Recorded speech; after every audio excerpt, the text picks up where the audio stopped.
Hey guys, and welcome back. My name's Ohaple, and today I wanted to talk to you about the Destiny 2.0 update. And what we're going to be specifically focusing on here is changes that will affect our game in PvP.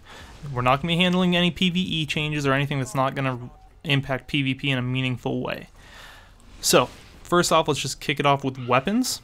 Hand cannons have been nerfed greatly. Range has been nerfed, accuracy has been nerfed, and the magazine has been reduced. Thorn Last Word are not going to be as viable as they once were, so probably even ditch those legendary hand cannons and move towards something different. Pulse rifles have been nerfed a little bit, but they still feel very viable when I played with them. They're all still 2 to 3 headshot bursts. I think it's the mid-tier switched to a 3-burst headshot instead of what it used to be, a 2-burst headshot. So definitely keep using that Hopscotch Pilgrim and whatever else you manage to pick up once taking king drops. Pulse rifles are still good. Scout rifles, not a huge change in PvP at all. They've got a small magazine upgrade, but no real noticeable change. Definitely keep using them. Those guns that are especially like the Mida class are very, very good, so keep using that. Auto rifles are viable at last, so all those auto rifles you've probably just left in the vault or deleted. Your Suros, all the fun ones that you wanted to use, this is the week to use them, and into the coming weeks with the Taken King before you find something better to replace it.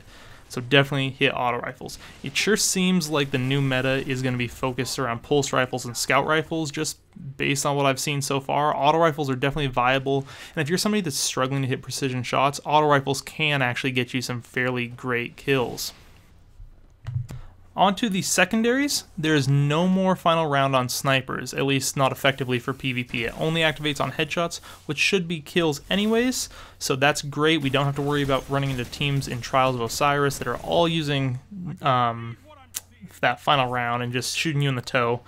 That's going to be awesome. So no more final round. Shotguns have been nerfed because shot package and rangefinder have both taken a pretty significant hit. They still are viable and they're kind of recommended range, but you won't be able to use your Fellwinter's sniper anymore. Fusion rifles also took a slight hit, but I still don't see them being strong in the current meta.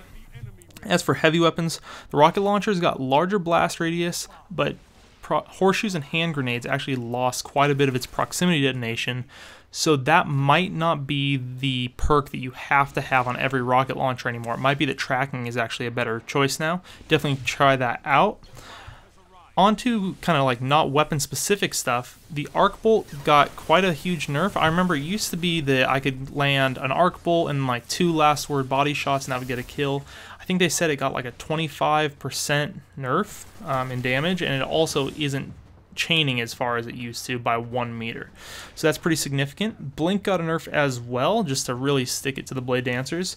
It's not super noticeable when I've been playing today. It's just that you get a teensy bit more wait time on your second jump, and you can't triple blink anymore. So those rush routes that you might have been used to in Trials of Osiris, triple blinking, are no longer in the game.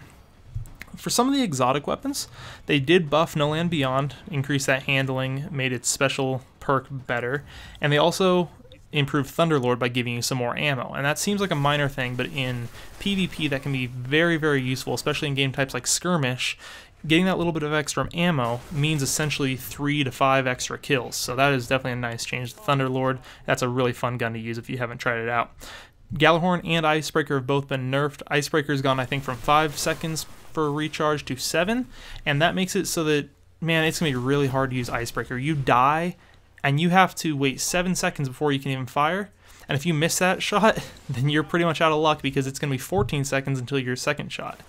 So definitely maybe move away from Icebreaker if you haven't already.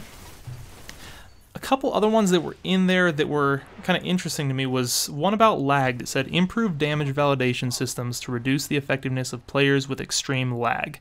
How I read this is essentially, in Call of Duty terms, improved lag compensation, so that when you get into a party and there's somebody else in the game lagging, it's not going to be like they're just invincible and you're running around blasting them, not getting any damage on them.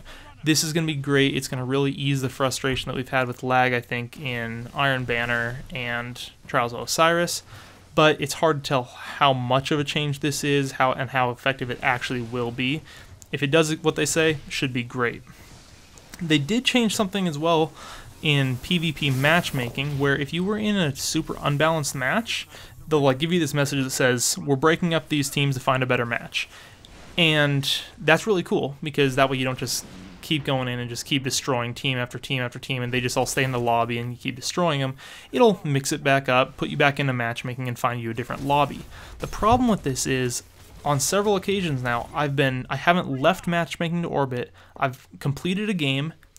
We won by so much that it then says, oh, we're going to find a new lobby. And then it puts me into a game in progress without me doing anything else.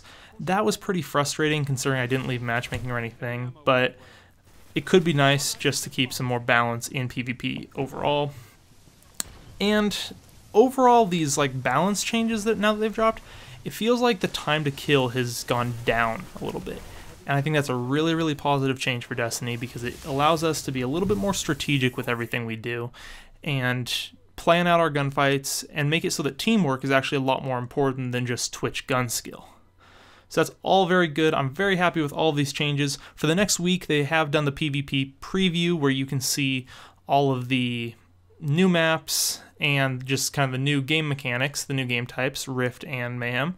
And so go ahead and try those out before taking King Drops. They are a lot of fun. Rift is a blast. I like it a lot more than I thought I would. And I hope you guys enjoyed it. Make sure to have a great day. Hope you enjoyed the gameplay in the background. This is just me playing a little bit of Rift with an auto rifle and my Her of Benevolence and that Thunderlord we were talking about getting a buff. Lots of fun. Anyways, have a great day.